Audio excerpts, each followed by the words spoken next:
नमस्कार, उत्तराखंड न्यूज में आपका स्वागत है। मैं हूं माधवी आपके साथ। बढ़ते हैं खबरों की तरफ।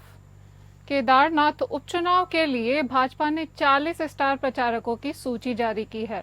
सूची में सीएम पुष्कर सिंह धामी, प्रदेश अध्यक्ष महेंद्र भट्ट, सरकार के मंत्री, सांसद और पूर्व सीएम के अलावा पार्टी पदाधिकारियों को शामिल किया गया है।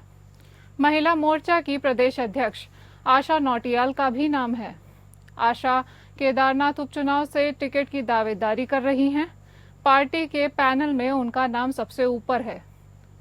प्रदेश मीडिया प्रभारी मानवीर सिंह चौहान के मुताबिक सूची में पार्टी प्रभारी दुष्यंत गौतम, रेखा वर्मा, सांसद अजय टम्टा, नरेश बंसल, पूर्व सीएम रमेश पोखरियाल निशंक, त्रिवेंद्र सिंह रावत, विजय बहुगुणा, तीरथ सिंह रावत, अजय भट्ट, सांसद अनिल बलूनी, कैबिनेट मंत्री सतपाल महाराज, डॉक्टर धन सिंह रावत, सुबोध उनियाल, गणेश जोशी, रेखा आर्य, सौरभ बहुगुणा, प्रदेश मंत्री संगठन अजय, प्रदेश महामंत्री आदित्य कोठारी, विधायक भरत सिंह चौधरी, अनिल नौटियाल, भूपाल राम टम्टा, दीप्ति रावत, आशा नौटियाल, जोगेंद्र पुंडीर समेत समीर आर्य आदि के नाम शामिल हैं।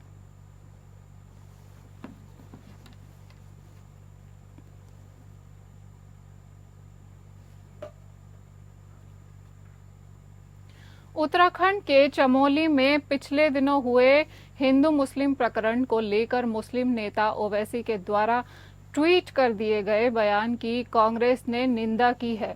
कांग्रेस प्रदेश अध्यक्ष करण माहरा ने कहा कि ओवैसी भारतीय जनता पार्टी की बी टीम के रूप में कार्य करते हैं और जब भी चुनाव आता है उनके द्वारा ऐसे बयान दे दिए जाते हैं जिससे जनता का ध्यान विकास के मुद्दों से हट जाए।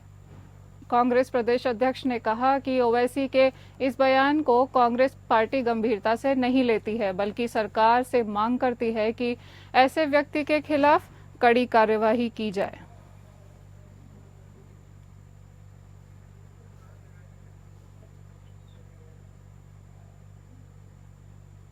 आपको बता दें कि उत्तराखंड के चमोली में पिछले दिनों हुए हिंदू मुस्लिम प्रकरण को लेकर मुस्लिम नेता ओवैसी के द्वारा एक ट्वीट किया गया था और उनके द्वारा दिए गए बयान को कांग्रेस ने निंदा की है। कांग्रेस प्रदेश अध्यक्ष करण माहरा ने कहा कि ओवैसी भारतीय जनता पार्टी की बी टीम के रूप में कार्य करते हैं और जब भी चुनाव आता है उनके द्वारा ऐसे बयान दे दिए जाते हैं जिससे जनता का ध्यान विकास के मुद्दों से हट जाए।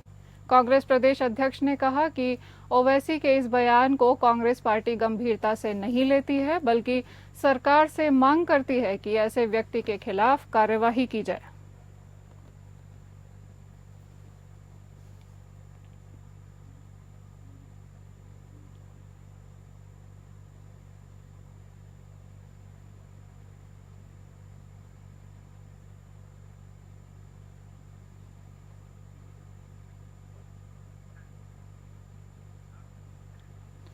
राजधानी देहरादून के सुभाष रोड स्थित एक निजी होटल में उद्यान एवं खाद्य प्रसंस्करण विभाग द्वारा कृषकों और पौधशाला स्वामियों के साथ समन्वय संगोष्ठी का आयोजन किया गया था, जिसमें मुख्य अतिथि के रूप में कृषि मंत्री गणेश जोशी ने शिरकत की। कार्यक्रम की शुरुआत दीप प्रज्वलित करके की गई, जिसमें तमाम जिले से आए कृषकों ने खेती के बारे में अपने सुझाव दिया। वहीं कृषि मंत्री गणेश जोशी ने कहा कि हर जिले में से एक किसान को लेकर एक समिति बनाई जाएगी, जिसके माध्यम से किसानों के सुझाव आएंगे और उसके बाद अपनी योजनाओं को लागू करेंगे। इस अवसर पर कैबिनेट मंत्री गणेश जोशी ने बंद पड़े चौपटिया गार्डन को जनवरी से खुलने का संकल्प दोहराया। साथ ही कहा कि उन्होंने केंद्रीय कृषि मंत्री से बात की है और 1 महीने के अंदर किसानों के बीमा की राशि का भुगतान कर दिया जाएगा। समन्वय संगोष्ठी में आए किशन गोपाल उप्रेती ने कहा कि कैबिनेट मंत्री ने जो चौपटिया गार्डन को खोलने का संकल्प दोहराया है, अगर वह खुल जाती है तो उत्तराखंड के किसानों के लिए एक बहुत बड़ी बात होगी।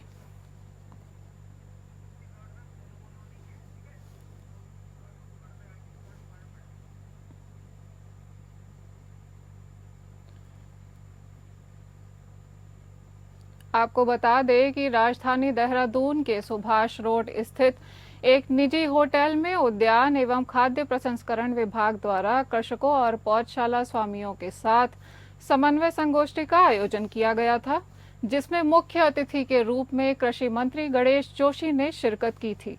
कार्यक्रम की शुरुआत दीप प्रज्वलित करके की गई, जिसमें तमाम जिले से आए कृषकों ने खेती के बारे में अपने सुझाव भी दिए।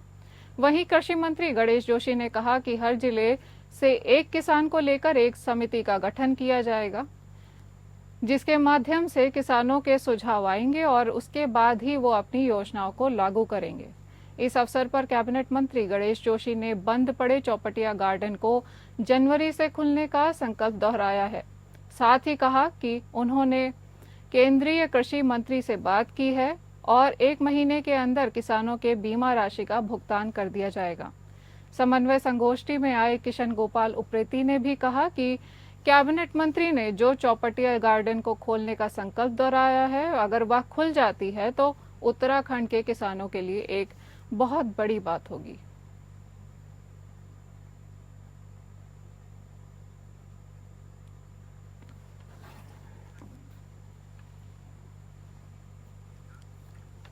उत्तराखंड जहां मलिन बस्तियों पर राजनीति तेज हो रही है, वहीं सरकार बस्तियों के नियमितीकरण पर जल्द ही विचार करने जा रही है। सरकार उत्तराखंड में बनी बस्तियों का कार्यकाल फिर से 3 साल के लिए बढ़ाने जा रही है। इस संबंध में बात करते हुए वित्त मंत्री प्रेमचंद अग्रवाल ने कहा, इस बार की कैबिनेट में बस्ती को नियमितीकरण का मुद्दा लाया जाएगा। साथ ही इसका कार्यकाल 3 वर्ष के लिए और बढ़ा दिया जाएगा।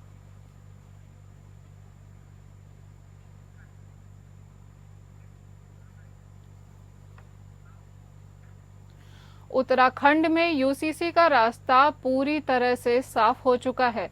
सरकार को ड्राफ्ट कमेटी ने यूसीसी ड्राफ्ट की नियमावली भी सौंप दी है और अब पूरी उम्मीद है कि उत्तराखंड स्थापना दिवस से पहले प्रदेश को अपना यूसीसी कानून मिल जाएगा। वहीं विपक्ष की तरफ से लगातार इस कानून के ऊपर सवाल खड़े किए जा रहे हैं और एक बार फिर से विपक्ष के वरिष्ठ नेता और पूर्व कैबिनेट मंत्री हरक सिंह रावत ने इस कानून पर सवाल खड़े किए हैं। उनका कहना है कि यह एक ऐसा कानून है जिसे प्रदेश सरकार नहीं बना सकती है। ऐसे कैसे हो सकता है कि एक कानून प्रदेश सरकार भी बनाए, वही कानून कोई और बनाए और दूसरा प्रदेश भी बनाए, इस कानून को केंद्र सरकार भी बनाए, ऐसा कैसे हो सकता है?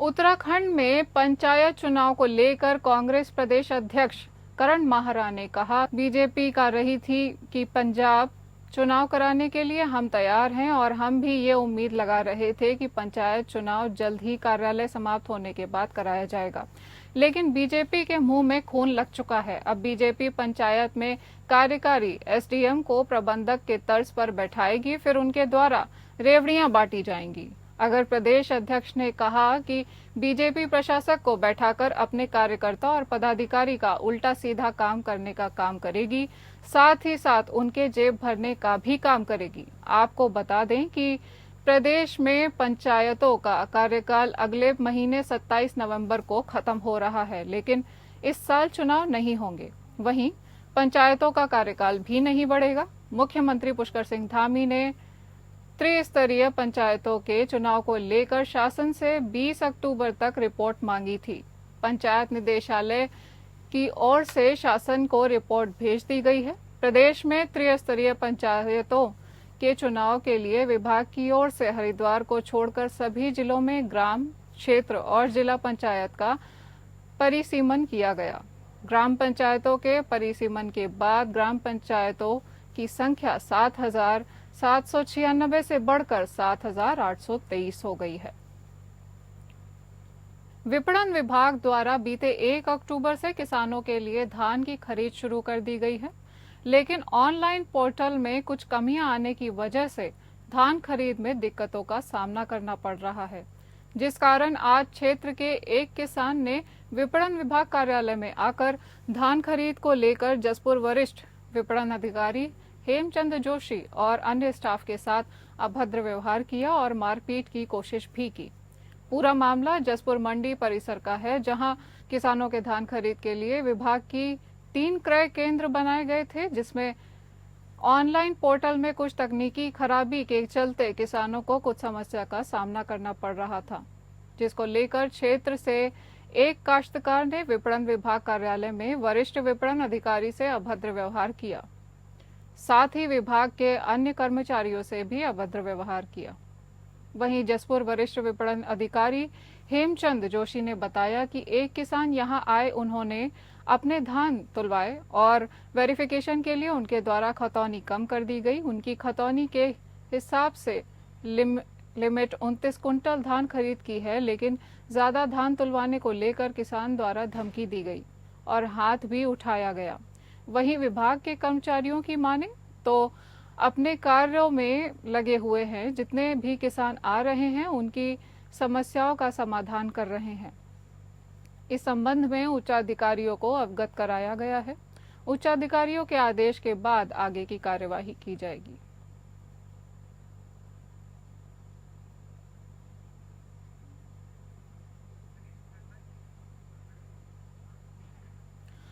उत्तराखंड राज्य आपदा प्रबंधन प्राधिकरण के उपाध्यक्ष विनय रुहेला ने जिला सभागार में चमोली जिला आपदा प्रबंधन कार्यों की समीक्षा बैठक ली।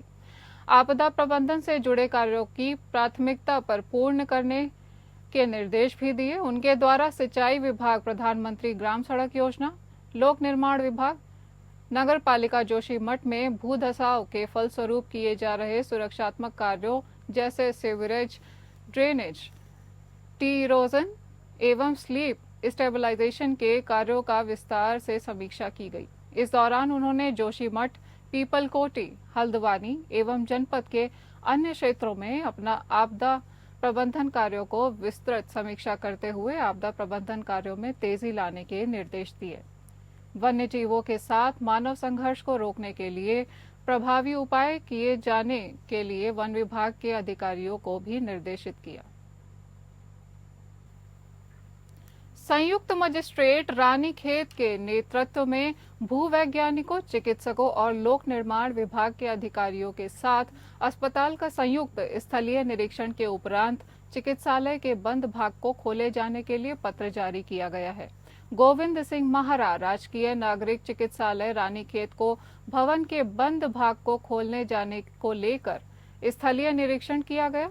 बता दें कि कुछ समय पहले पूर्व राजकीय चिकित्सालय परिसर का पिछला हिस्सा भूस्खलन से खिसकने से अस्पताल भवन को खतरा हो गया था, जिसको देखते हुए संयुक्त मजिस्ट्रेट रानीखेत से स्थलीय निरीक्षण के उपरांत चिकित्सालय में वैकल्पिक NICU, yard, laundry room, nursing station, जिनका उपयोग वैकल्पिक तौर पर मरीजों को भर्ती किए जाने के लिए किया जा सकता है।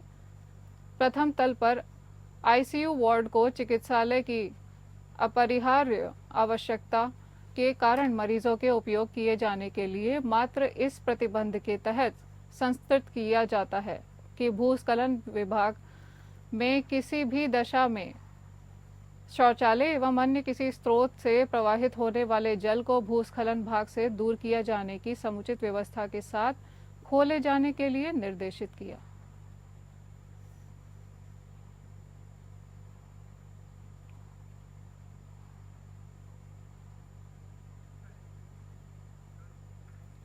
युवाओं को फोटोग्राफी के जरिए रोजगार से जोड़ने के लिए गढ़वाल मंडल विकास निगम फोटोग्राफी प्रतियोगिता का आयोजन कर रहा है, जिसकी अवधि अब निगम द्वारा बढ़ाई जा रही है। इस बात पर गढ़वाल मंडल विकास निगम के प्रबंध निदेशक प्रशांत आर्य ने कहा कि 30 अक्टूबर तक प्रतियोगिता की आखिरी तारीख रखी गई थी, जिसे आगे बढ़ाकर अब 10 नवंबर तक ये प्रतियोगिता चलने वाली है। साथ ही उन्होंने कहा कि निगम में कोई फोटोग्राफर न होने के कारण युवाओं को ये मंच दिया गया है, ताकि वो निगम की परियोजनाओं के साथ जुड़कर फोटोग्राफी में अपना भविष्य बना सके।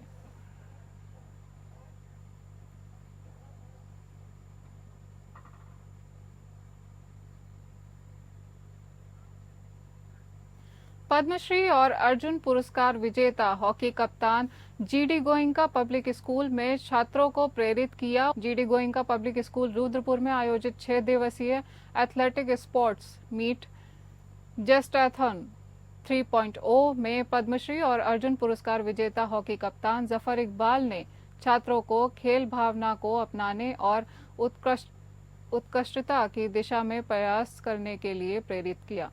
खेलों में उत्कृष्टता हासिल करने के लिए समर्पण, मेहनत और संघर्ष आवश्यक है।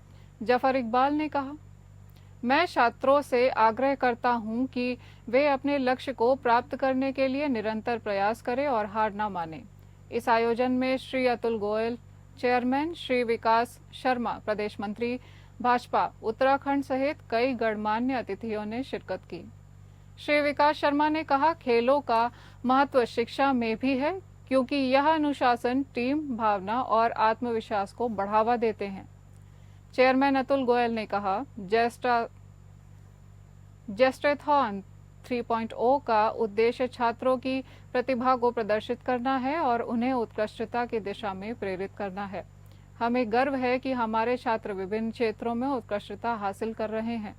जेस्टेथॉन 3.0 में छात्रों ने विभिन्न इवेंट्स में अपनी एथलेटिक क्षमता का प्रदर्शन किया, जिसमें ट्रैक और फील्ड रेस, रिले और ड्रिल शामिल थे।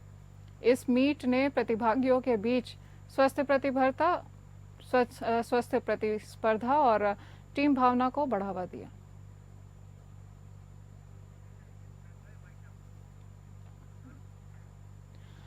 इस बुलेटिन में इतना ही। देखते रहिए एपीएन। नमस्कार।